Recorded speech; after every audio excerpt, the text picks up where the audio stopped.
सुप्रभात बच्चों। आज हम कक्षा 4 के पर्यावरण अध्ययन विषय का पाठ 6 पेड़ पौधों की देखभाल का पहला प्रकरण जड़ों के काम के बारे में पढ़ेंगे। तो चलिए करते हैं पाठ 6 को शुरू। पेड़ पौधों की देखभाल। सबसे पहले ये देखिए, यहाँ एक शब्द है पेड़ पौधे। तो आपको याद होगा हमने कक्षा 3 में पढ़ा था कि पेड़ किसे कहते हैं और पौधे किसे कहते हैं। तो जो पेड़ का ये वाला हिस्सा है इसे हम तना कहते हैं, और इसका तना क्या है, लंबा होता है, मजबूत होता है और मोटा होता है। और जो पौधों के तने हैं वो क्या हैं, छोटे होते हैं, नरम होते हैं। इसके साथ साथ पौधे की जो आयु है वो कम होती है और पेड़ की आयु अधिक होती है, यानी ये लंबे समय तक चलते हैं। और इसके बाद दूसरा शब्द है इसमें देखभाल, यानी हम पेड़ पौधों की सुरक्षा कैसे कर सकते हैं, उनकी देखभाल कैसे कर सकते हैं। हम उन्हें समय समय पर पानी देकर उनकी देखभाल कर सकते हैं, क्योंकि जो पेड़ पौधे होते हैं वो पानी के अलावा कोई भी भोजन नहीं करते हैं। तो पानी से ही वो सूर्य के प्रकाश के द्वारा अपना भोजन तैयार करते हैं। तो इस तरह से हम पेड़ पौधों की देखभाल के बारे में इस पाठ में पढ़ेंगे। तो ये देखिए कि हम अपने आसपास तरह तरह के पेड़ पौधे देखते हैं। कुछ पेड़ पौधे अपने आप उग जाते हैं और कुछ को हम उगाते हैं। पेड़ बड़े होते हैं और पौधे छोटे होते हैं, जैसा कि हमने इस चित्र में अभी देखा था। तो ये देखिए कि इस चित्र में आपको दिख रहा है कि पौधे के कई भाग होते हैं, जैसे कि पत्तियाँ, फल, तना, इसके अलावा जड़। तो जो ये पेड़ और पौधों का ये भाग है, यानी जड़ें, ये क्या काम करती हैं। तो आज हम जड़ों के बारे में ही पढ़ेंगे कि जड़ों के काम। पेड़ पौधों का कुछ भाग भूमि के अंदर होता है और कुछ बाहर। पेड़ पौधों के भूमि के अंदर वाले भाग को जड़ कहते हैं। जड़ें पेड़ पौधों की भूमि पर स्थिर रखती हैं। भूमि से जल एवं लवण सोखती है, जिससे पौधों को भोजन बनाने में सहायता मिलती है। अब ये देखिए कि यानी किसी भी पौधे का जो ज़मीन के अंदर वाला भाग है उसे हम क्या कहते हैं, जड़ कहते हैं। अब ये जड़ें क्या काम करती है, तो जड़ है वो पेड़ पौधों को भूमि में मजबूती से बांधे रखती है, जिससे कि पेड़ पौधे गिरते नहीं हैं। और इसके अलावा वो भूमि से जो भी हम पानी है उसको खींचती है, और मिट्टी में जो भी लवण है, खनिज तत्व हैं, जितने भी पोषक तत्व हैं उन्हें वो सोखती हैं, और इनसे पौधों को भोजन बनाने में सहायता मिलती है। अब ये देखिए कि जो जड़ें हैं वो पानी को कैसे सोखती है। तो इसे हम क्या है, एक प्रयोग के द्वारा देखेंगे। तो आपको क्या करना है कि एक कटोरी लेनी है। आप एक कटोरी लीजिए, इसमें 2 चम्मच पानी डालिए, और अब आप उसके बाद क्या करेंगे, एक चौक लेंगे, और अब एक चौक को इसमें सावधानी से खड़ा करें। उस पानी के अंदर बिल्कुल सीधा आपको एक चौक खड़ा करना है, इस तरह से। तो फिर थोड़ी देर आप उसे देखते रहिए। तो आपको क्या दिखा कि जिस प्रकार चौक है वो पानी को सोख रही है, कुछ इसी प्रकार जड़ें भी ज़मीन से पानी व पोषक तत्व खींचती है, जिनसे पौधे अपना भोजन बनाते हैं। यानी जब हमने चौक को पानी में डाला था तो इस चौक ने पानी को क्या किया कि धीरे धीरे सोख लिया, यानी चौक यहाँ तक इस तरह से करते करते पूरा ऊपर तक गीला हो गया, यानी चौक ने पानी को क्या किया, सोख लिया। तो बिल्कुल चौक की तरह जड़ें भी क्या करती हैं, ज़मीन से पानी को और पोषक तत्वों को खींचती है, और इस पानी और पोषक तत्वों से पौधों का भोजन बनता है।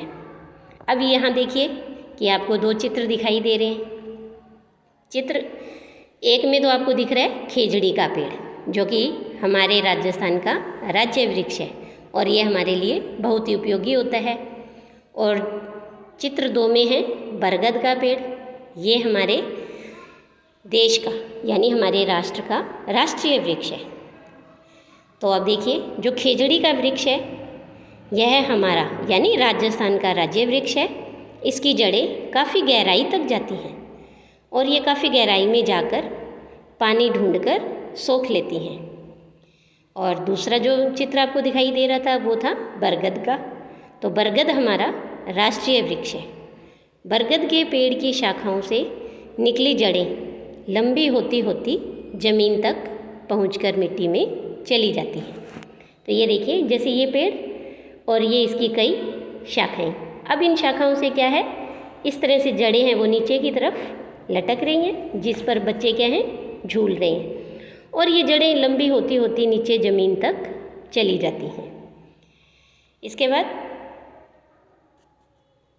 रेगिस्तानी पौधे जैसे कैक्टस, नागफनी आदि की जड़ें बारिश के थोड़े से पानी को भी पूरी तरह सोख लेती हैं। तो ये देखिए, इस चित्र में आपको दिखाई दे रहे हैं कि ये हैं रेगिस्तानी पौधे। इन पे क्या है, ये कांटे लगे होते हैं छोटे छोटे। ये क्या है, इनकी पत्तियां होती हैं, लेकिन पानी की कमी के कारण जो इनकी पत्तियां हैं वो सिकुड़ जाती हैं और कांटों का रूप धारण कर लेती हैं। तो जो इनकी जड़ें हैं वो थोड़े से पानी को भी पूरी तरह से सोख लेती हैं। अब इसके बाद है कि आपके आसपास कहीं भी घास या दूब लग रही हो तो उसे जड़ सहित उखाड़ने की कोशिश कीजिए। क्या घास आसानी से निकल गई?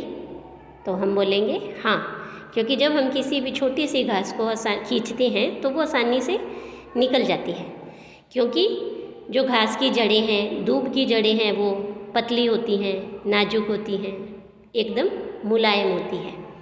तो अब आप समझ गए होंगे कि जो जड़ है वो पौधे को ज़मीन से बांधे रखने में मदद करती है।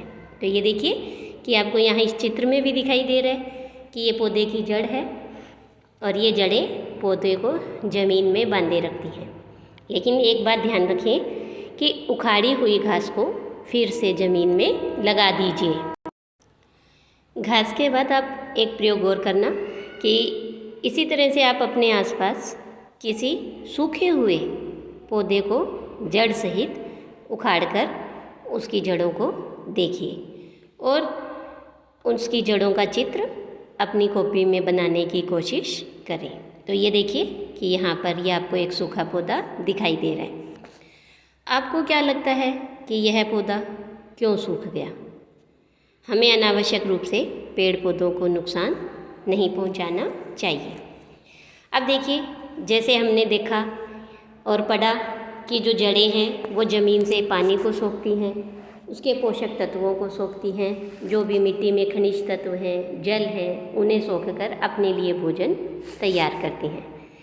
अब इस चित्र में जो सूखा हुआ पौधा है, हो सकता है इसे पानी ना मिला हो और इस वजह से ये पौधा सूख गया। अब इसके बाद हम देखेंगे कि नीचे कुछ प्रश्न हैं। आपने किन किन पेड़ पौधों की जड़ें देखी हैं? जैसे हम लिख सकते हैं दूब, घास, सरसों, गेहूँ, पालक, तुलसी, धनिया। इस तरह से कई पौधे हैं जिनकी हमने जड़ें देखी हैं। दूसरा प्रश्न है, यदि हम अपने घर में लगे पौधों की जड़ों में पानी न देकर उसकी पत्तियों को रोज़ रुई से गीला करें तो पौधे का क्या होगा और क्यों? तो देखिए कि अगर हम पौधे की जड़ों में पानी नहीं देंगे और उसकी पत्तियों को रोज़ रुई से गीला करेंगे तो पौधा है वो बिल्कुल इसी पौधे की तरह सूख जाएगा, क्योंकि हमने अभी पढ़ा कि जो पौधे हैं वो जड़ों द्वारा पानी को सोखते हैं और मिट्टी में जितने भी ज़रूरी तत्व हैं वो उनसे अपना भोजन तैयार करते हैं। तो इस तरह से अगर हम पौधे को रुई से गीला करेंगे तो उसे पर्याप्त पानी नहीं मिलेगा और वो उसकी जो जड़ें हैं वो सूख जाएंगी और पौधा क्या है वो मुरझा जाएगा, सूख जाएगा। इसके बाद तीसरा प्रश्न है कि तेज़ हवाओं में अधिकांश पेड़ पौधे उखड़ क्यों नहीं जाते हैं? जैसे हमने देखा कि जड़ों का एक महत्वपूर्ण काम है कि जो पौधे की जड़ें होती हैं, पेड़ों की जड़ें होती हैं, वो इन्हें ज़मीन से मजबूती से बांधे रखती हैं। उन्हें गिरने नहीं देती हैं। इसीलिए जब भी तेज़ हवाएं आती हैं तो उनमें अधिकांश पेड़ पौधे हैं वो उखड़ते नहीं हैं। इसके बाद पेड़ों की जड़ें ज़मीन के नीचे की ओर क्यों फैलती रहती हैं। तो ये देखिए कि सबसे पहले तो कि पेड़ों को ज़मीन में स्थिर रखने का काम है वो जड़ें करती हैं।